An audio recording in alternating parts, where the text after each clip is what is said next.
अस्सलाम वालेकुम। हाय, मैं आपका दोस्त स्पोर्ट्स फिनहाब। आज मैं आपके लिए इंडिया और पाकिस्तान की एनालिसिस लेके आया हूँ। और ये एनालिसिस देख के तो सबको गुस्सा आएगा, क्योंकि मुझे भी आएगा। और ये, अगर आपने पाकिस्तान की टीम की हालत देखी है तो आप जानते होंगे कि पाकिस्तान का एक बहुत बड़ा कोलैप्स हुआ है। हम लोग 150 फॉर 2 जा रहे थे, फिर सडनली 150 191 फॉर 8 हो गए। ये क्यों है, इसका एक सवालिया निशान यहाँ पे बनता है। और हमें देखना चाहिए, इसे गौर करना चाहिए कि ये हम लोग क्यों कोलैप्स हुए। सबसे पहले अगर मैं बात करूँ तो हमारे ओपनर्स ने बड़ा अच्छा सेट कर दिया था हमें, और अच्छे रन पे ले गए थे। तो 50 प्लस पार्टनरशिप उन्होंने ऑलमोस्ट दे दी थी। सॉरी, 49 फॉर 1 थे हम लोग, 49 फॉर 1 हो गए थे। बट आपको एक अच्छा स्टार्ट उन्होंने दे दिया था इन दोनों ने, इमाम हक ने और अब्दुल्ला शफीक ने। जब आपको एक अच्छा स्टार्ट मिल गया था, फिर उसके बाद आपको कैरी फॉरवर्ड करना चाहिए था, आगे बढ़ाना चाहिए था, और उसको अच्छी तरीके से फिनिश करते। एक टाइम था जब पाकिस्तान 300 कर रहा था, और पाकिस्तान 300 कर सकता था, इतनी उम्मीद थी जब 2 विकेटें गिरी थी हमारी सिर्फ 150 पे। फिर उसके बाद बाबर आजम और रिजवान की ये गलती थी कि वो लोग आफ्टर 30 ओवर्स वो बैकफुट पे आके खेलने लगे थे। जब आप बैकफुट पे आके खेलोगे, डिफेंस पे खेलोगे, तो बॉलर्स को चांस मिलेगा कि वो आगे बॉल कराएं और वो ज़्यादा सा एग्रेसिव अप्रोच दिखाएं। और वहाँ पर बॉलर्स एग्रेसिव अप्रोच दिखा रहे थे, इवन की बॉल और स्लो हो गई थी। तो बॉलर्स के पास स्पीड नहीं बची थी, तो आप उसका इस्तेमाल कर सकते थे। अगर मैं एग्जांपल फास्टर बॉलर से दूं, तो वो क्रॉस द सीम से वो गेंद करवा रहे थे, और वो विद द सीम से गेंद नहीं करवा रहे थे, क्योंकि उनकी विद द सीम से गेंद मूव हो नहीं रही थी इतनी, और स्पीड भी उनकी नहीं आ रही थी इतनी। अगर मैं स्पिनर्स की बात करूं, तो कुलदीप ने अपनी स्पीड 84 से गिरा के 82 पे कर दी, और इवन कि उन्होंने जडेजा के जल्दी जल्दी ओवर ख़त्म किए, और आखिर में जडेजा के ओवर पे उन्होंने दिया नहीं, रोका नहीं कि आखिर में जडेजा के ओवर आए, क्योंकि पिच बहुत स्लो हो गई थी। इसका फ़ायदा पाकिस्तानी टीम उठा सकती थी, मगर उन्होंने नहीं उठाया, और आप डिफेंस पोजीशन पे गए और आपने विकेटें लूज़ की वहाँ पर। अगर हम लोग देखें, अगर हम लोग ब्रेक डाउन करें, तो हमने 37 रन्स पे कुछ 6 विकेटें हमने लॉस की हैं।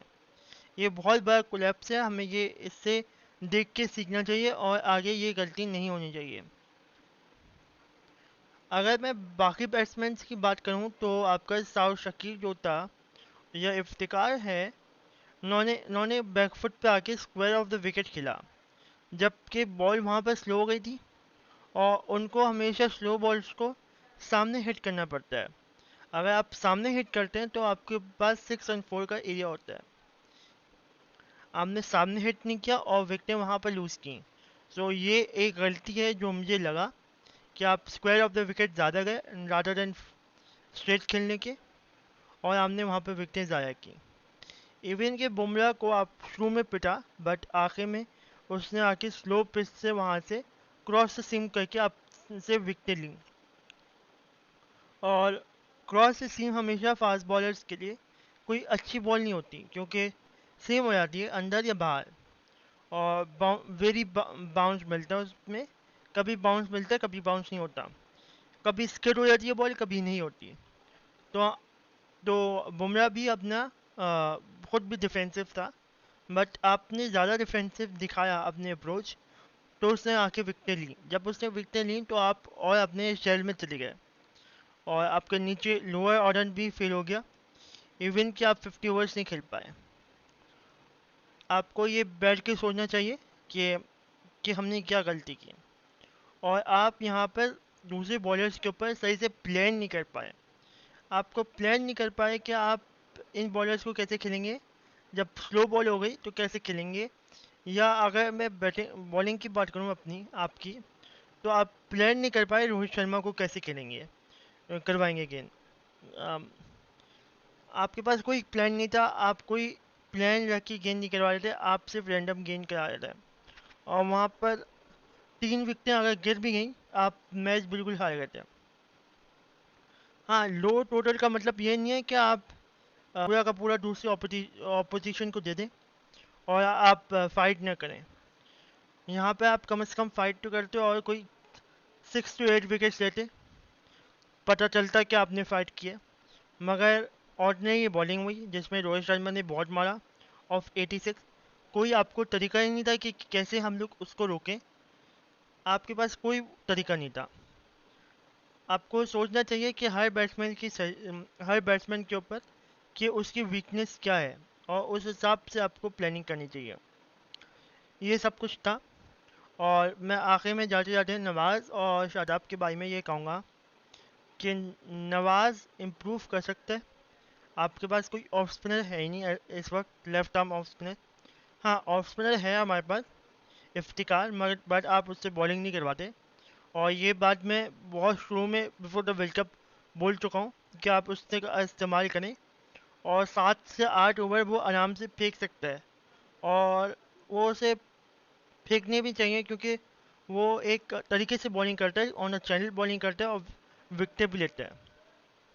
तो आप इफ्तिकार से बॉलिंग नहीं करवा दे, कोई बात नहीं, but Nawaz as a lefty है, वो उसे इम्प्रूव करने चाहिए। अगर वो इम्प्रूव नहीं कर रहा तो आपके पास दूसरा ऑप्शन इफ्तिकार ही है जो आप इस्तेमाल नहीं कर रहे। या आप नवाज अगर अच्छा नहीं खेल रहा तो सलमान आगा को लेके आ जाए, जो कि एक प्रॉपर बैट्समैन भी है और आपको एक प्रॉपर बैट्समैन भी मिलेगा।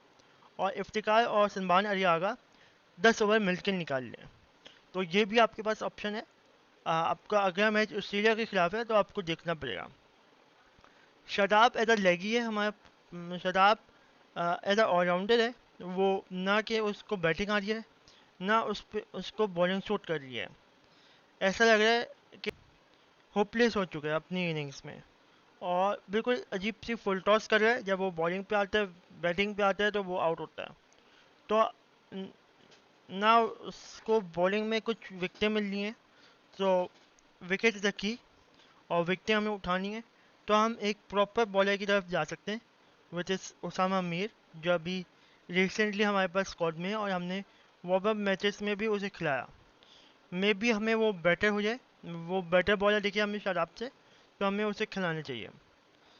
ये सब कुछ था। अगला मैच हमारा ऑस्ट्रेलिया के खिलाफ है, तो ऑस्ट्रेलिया की टीम स्पिन पे अच्छी नहीं खेलती।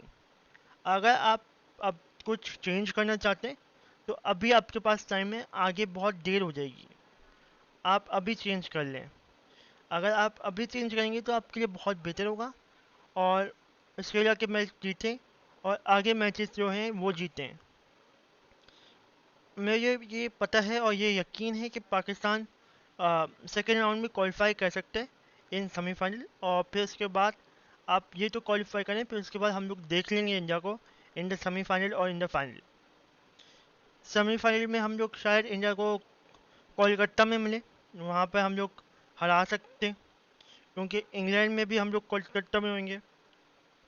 और अगर कोलकाता में इंडिया को मिला तो वहाँ पर हरा देंगे, या फाइनल में यहीं पे इस स्टेडियम में ऑफ अहमदाबाद में हराएंगे और इसी ग्राउंड पे और इसी फैंस के सामने। सो मैं होप करता हूँ कि पाकिस्तान अपनी पास्ट से कुछ सीखा होगा और फ्यूचर में अप्लाई करेगा और बेहतर होगा वो। So all the best Pakistan team. यहाँ तक के लिए बाय, अल्लाह हाफिज़ एंड शब बखैर।